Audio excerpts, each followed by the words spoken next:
Alright, Siobhan, or anybody who's listening, watching.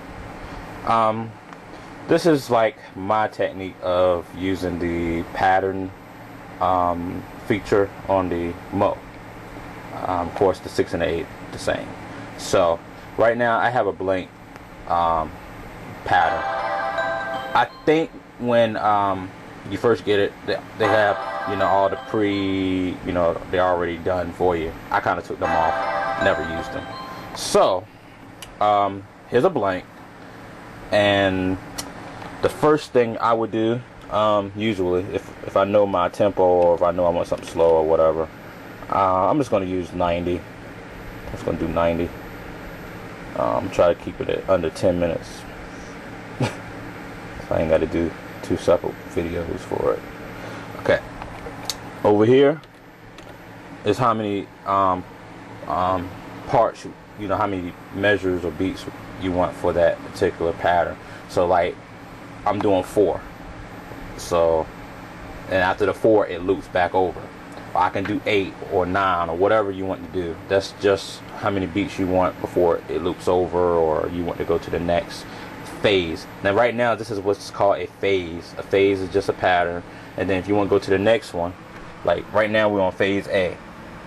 So right now we got everything on the 90 tempo, and we got it on 4 beats per measure.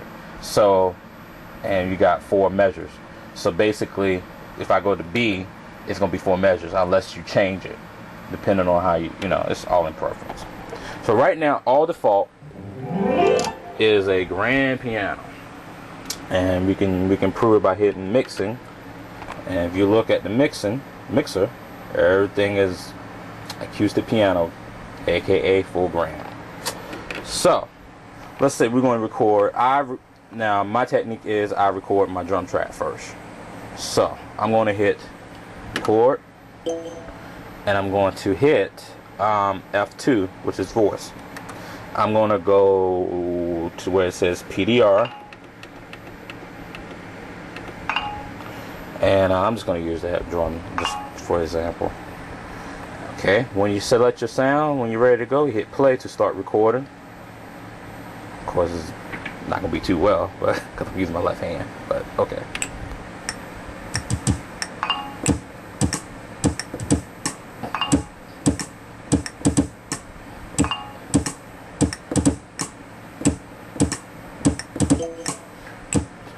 Now, and it keeps going, you know, because it's in loop mode. I got the loop on,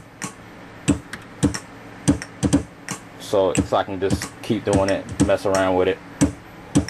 Now I got it on overdub, meaning that I can keep adding to that track without having to stop and do it over. So I'm gonna do it.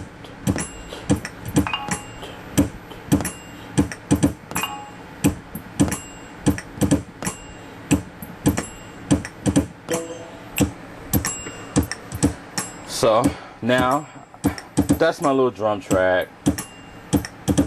Now I can just hit stop. Now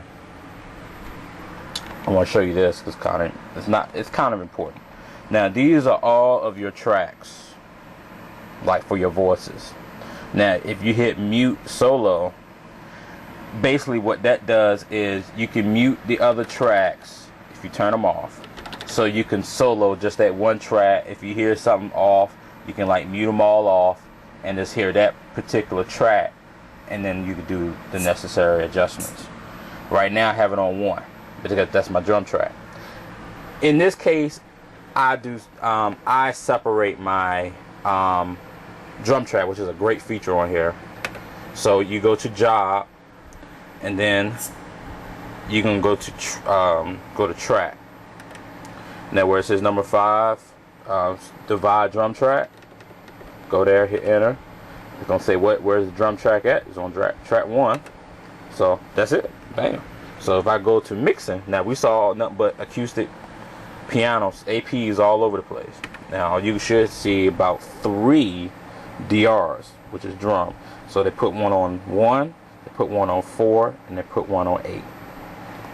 And to figure out what sound was particularly separated from that drum track, I'll go back, I hit pattern.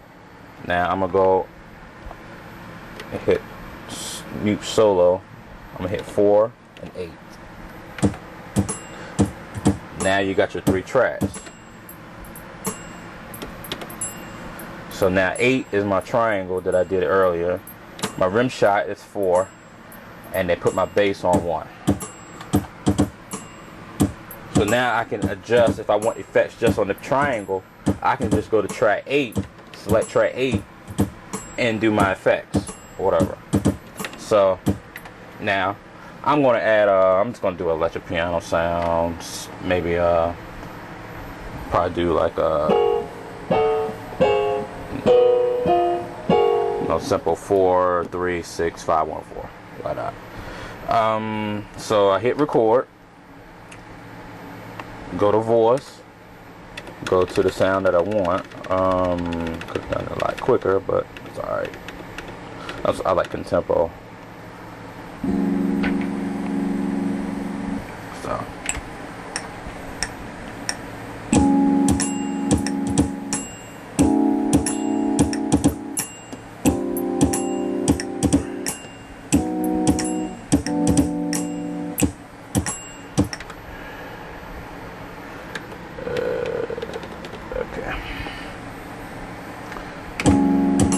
okay, now I'm gonna do one more. I'll select, go to track, select 3. I'm gonna change the voice to do a bass sound. Don't know which one I want, don't really matter.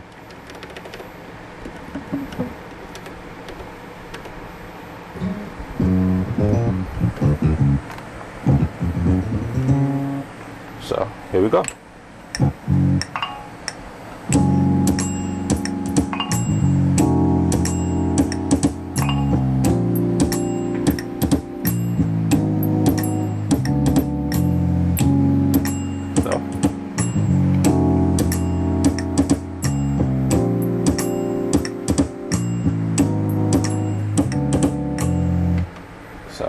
And that's it. That's basically, that's how you would sequence a pattern.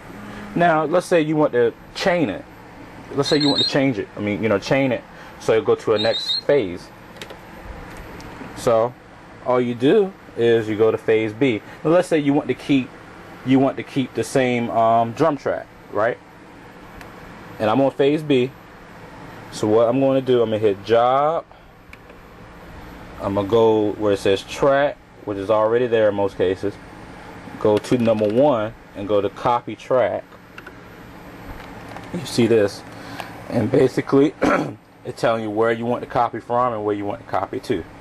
So, I'm going to put it on A. I'm going to do 1. I'm going to put this on, leave it on B and put it on track 1. Yep. I'm going to do the same thing to 4.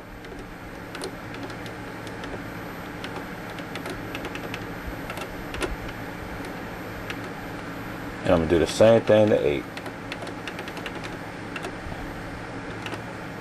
Now, if I go and play this B pattern, I'm going to hear the drums.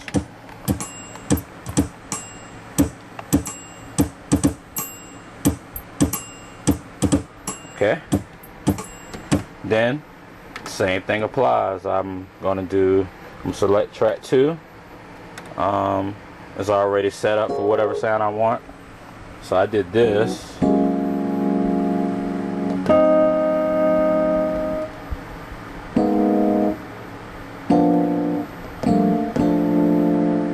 So I'm gonna do something different.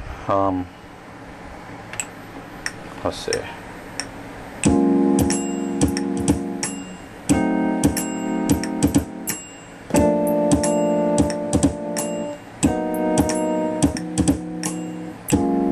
So now I'm going to do track 3 with the bass.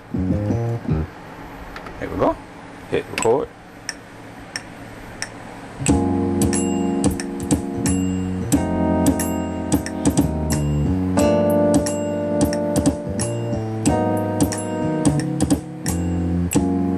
Now I got the bass. That's pattern 2. Now let's say I'm gonna start from A. I'm gonna hit A.